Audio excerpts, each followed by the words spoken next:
당무 개입을 뒷면에 뭐라고 써 있는지 아세요? 탄핵이라고 써 있는 거예요. 자, 젠프의 귀국 행사장으로 여러분들 모셔드리도록 하겠습니다. 어제 이제 정청래 대표 측이 대통령이 부르시면 가겠다. 이 말은 뭐였죠?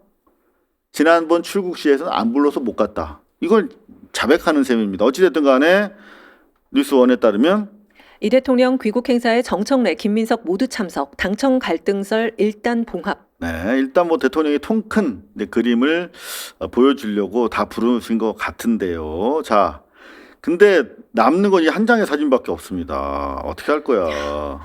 이거. 여러분들.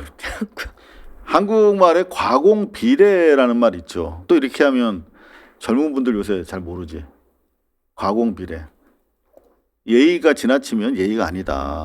근데 이게 뭡니까? 우리 대한민국이 조폭 사회도 아니고. 아 근데 저 그 뒤에 김인석 총리 표정이 더 재밌는데? 김민석 총리는 잠시 뒤에 영상 보여드리겠습니다만 제가 각도기로 재보니까 32.5도. 아, 그래요?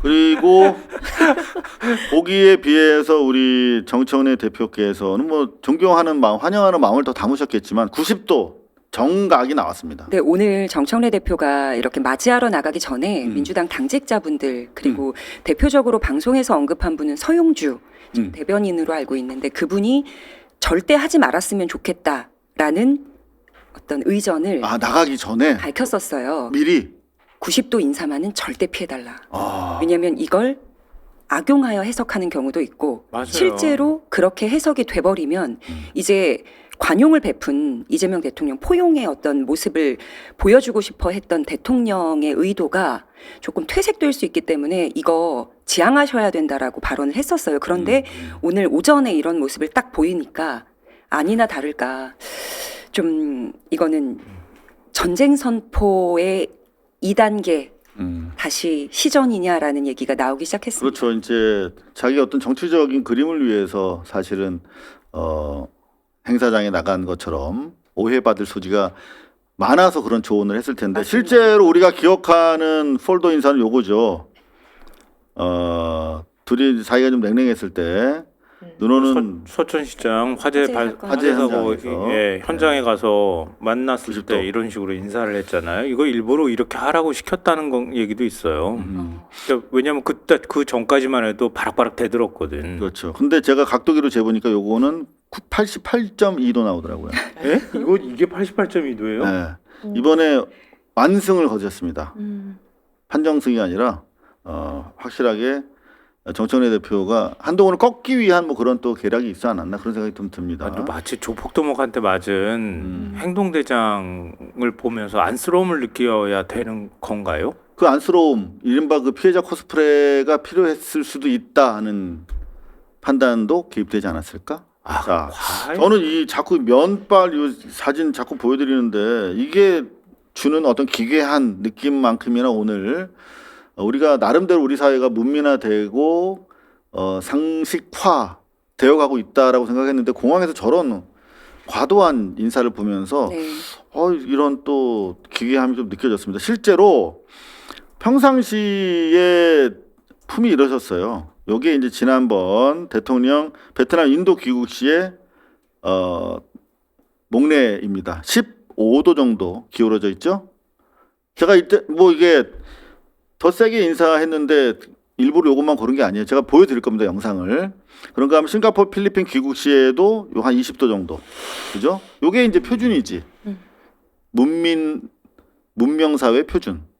자, 그런데 제가 영상을 쭉 둘러보니까 대통령이 너무나 냉랭하게 일단은 뭐 아마 주변 참모들이 그런 조언을 하지 않았을까 싶은데 대통령 이제 국내적으로 당정 간의 갈등상이 조금 과도하게 드러나는 모습 좀 통합적인 느낌 좀 주세요. 아마 그런 조언에 따라서 부르지 않았나 싶은데 어찌됐든 간에 와서는 자 보세요. 짠! 악수하는 시점부터 몇 초 만에 차로 들어가는지 한번 확인해 보세요. 자, 요 정도 했죠? 했고 이렇게 했고 이렇게 하고 원래는 뒤돌아서 인사를 해요 대통령이. 그런데 그냥 영부인만 챙기고 바로 젠걸음으로 뛰듯이 차로 들어갑니다. 제가 재봤어요 초시계로 18초. 옛날 같으면 덕담도 하고 좀 이렇게 마지막에 이렇게 하고 가는데 그냥 스쳐 지나가듯 차로 올라탄 겁니다. 근데 제가 본 장면은 김혜경 여사도 이제 이렇게 맞이해 주시는 분들하고 손 악수를 하셨던 기억이 있는데 오늘은 그게 다 패싱이 되어서 전체적인 분위기를 읽을 수가 있었고 왜 이렇게 정청래 대표가 과한 인사로 맞이를 했을까 생각을 해보면 그 전에 불출마한다 하면 당무 개입 논란이 제기될 수 있기 때문에 라는 발언을 했단 말이에요. 그렇죠. 그래서 대통령 당무 개입 발언은 사실 여당 대표로서 꺼내는 건 모르겠습니다. 제 입장에서는 자살행위라는 생각이 들거든요. 당무 개입을 뒷면에 뭐라고 써 있는지 아세요? 탄핵이라고 써 있는 거예요.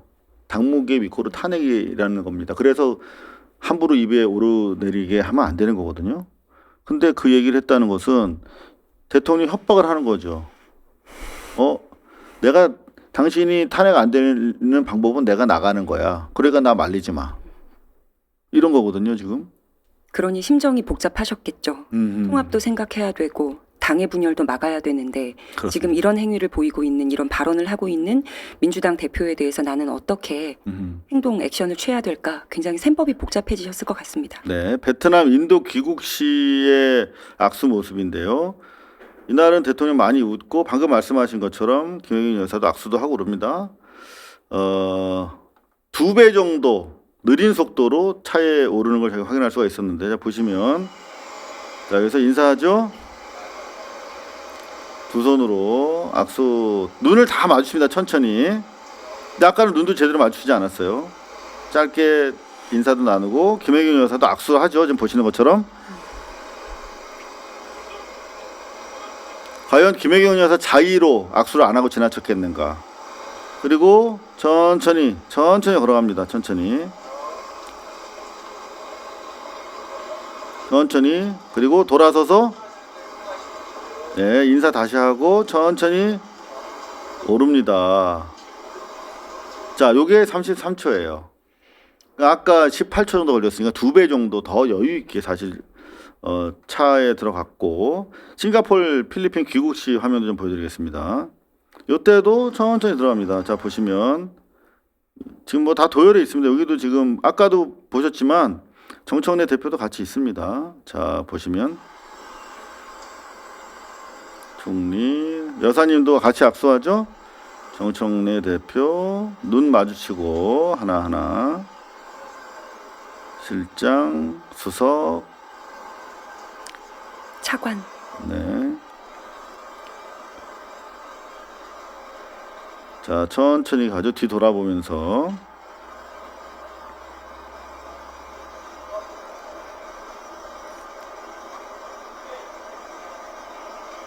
뒤 돌아서 인사합니다. 다시. 자, 요게 정석인데, 자, 이제 이전의 상황을 보셨으니까 오늘 상황 다시 짧게 보여드리면 얼마나 냉랭한 분위기 속에서 대통령이 도착 행사를 했는지 확인을 다시 한번 해드릴게요. 여사님은 인사 안 하죠? 악수 안 하시죠?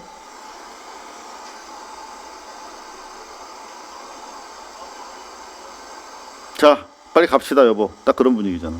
처벅 뛰듯이. 자, 근데 90도 인사할 때 이재명 대통령이 흠칫 놀라는 것 같은데요. 저만 봤나요? 다시 한번 보여드릴게요. 맞아요. 네. 흠칫 왜 이렇게 놀랐는데? 가지? 네, 왜 이렇게 봐보세요. 가지? 네, 다시 한번 보시면 놀랐네요. 그렇잖아요. 이게 뭐 하는 거야? 이게 악수 스텝이 안 맞잖아 지금. 다시 한번 뭔가 보세요. 어색해. 아니 그 앞부분부터 보여주시면 네, 총리부터. 왜 그래. 이런 상황이 연출이 됐다. 근데 보통 의전상 악수를 하면 악수를 먼저 하고 목례든지 인사하는 게 일단 순서 같거든요. 근데 인사를 먼저 하는 액션을 보였다는 것 자체가 굉장히 사건이 있고 나서 보니까 좀 불편해요.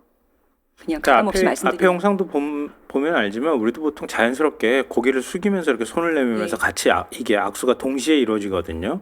근데 이 대통령도 악수하려고 이렇게 하는데 고개를 90도로 먼저 숙이니까 타이밍이 안 맞은 거예요. 그렇죠. 네네. 그 다음에 이제 악수를 한 거란 말이에요. 네, 방금 말씀하신 바로 이 기사인데요. 어제 채널A 저녁 단독 기사인데 불출마하면 대통령 당무개입 논란, 정청래 출마 의지 피력. 불출마하면 대통령이 피해를 입는다. 이게 사실은 협박성으로 저는 들립니다. 지금 뭐 눈앞에 당권 그리고 자기 계파에 목숨줄이 달려 있는 그렇게 여기는 것 같은 8월 전당대회를 두고 좀 품넓게 간다는 리더십 발휘보다는 소인배 전략처럼 느껴져요. 내 거 지키기. 안 그럼 다 죽어. 총력을 가해.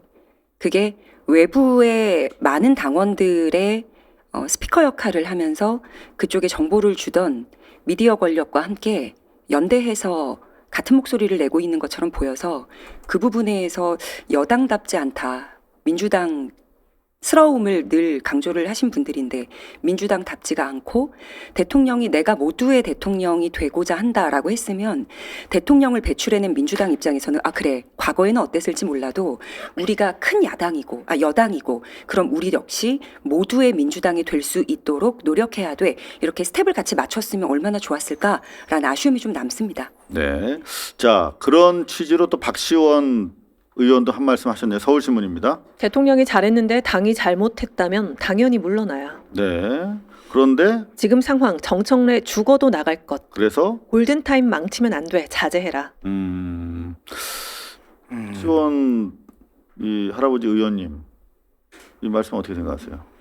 저는 민주당의 박지원 의원 같은 분이 있어서 참 다행이라는 생각이 들어요. 이럴 때 일종의 당 현직 의원이면서도 당의 원로급이잖아요.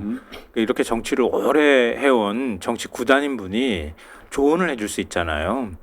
그러니까 뭐 여러 논란은 있고 생각도 다른 사람들이 많긴 하지만 박지원 의원 같은 분이 중심을 잡아주는 게 참 굉장히 보기 좋다.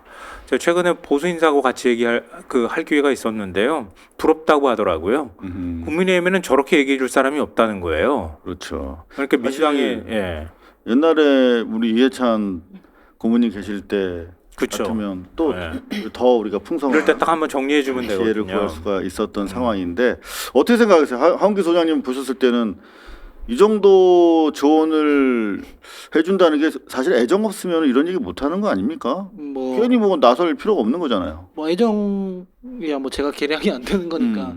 근데 뭐 권력의 속성과 민심의 생리를 누구보다 잘 아는 분의 조언이라고 봐야 되겠죠. 그죠?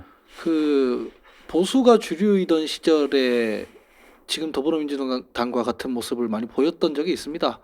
박근혜 전 대통령 시기에 그 콘크리트 지지율이라고 해가지고 때려 죽여도 보수가 이긴다고 다들 평가하고 있었습니다. 그때 왜 당대표랑 대통령이랑 매 싸우고 원내대표한테 뭐 배신의 정치 뭐 이러고 뭐 이랬었지 않습니까? 사실상 다들 마음이 콩밭에 가 있는 집단처럼 새누리당이 그때 굴었었고 그래서 그 총선에서 더불어민주당이 이겼죠. 그때 이긴 지렛대로 지금까지 오게 된 거거든요. 그러니까 지금 민주당은 아마 다음 공천권을 가지고 가면 저 내란 세력에게 진리가 없으므로 2028년 총선에서 자기 사람으로 다 당을 깔아버릴 수 있을 것이다.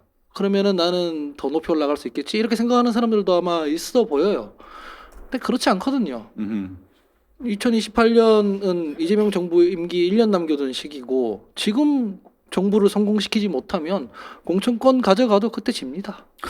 그러니까요. 지금 너무 만약에 그렇게 생각하는 사람이 있다면 정말 어리석은 그런 생각이 아닌가 싶은데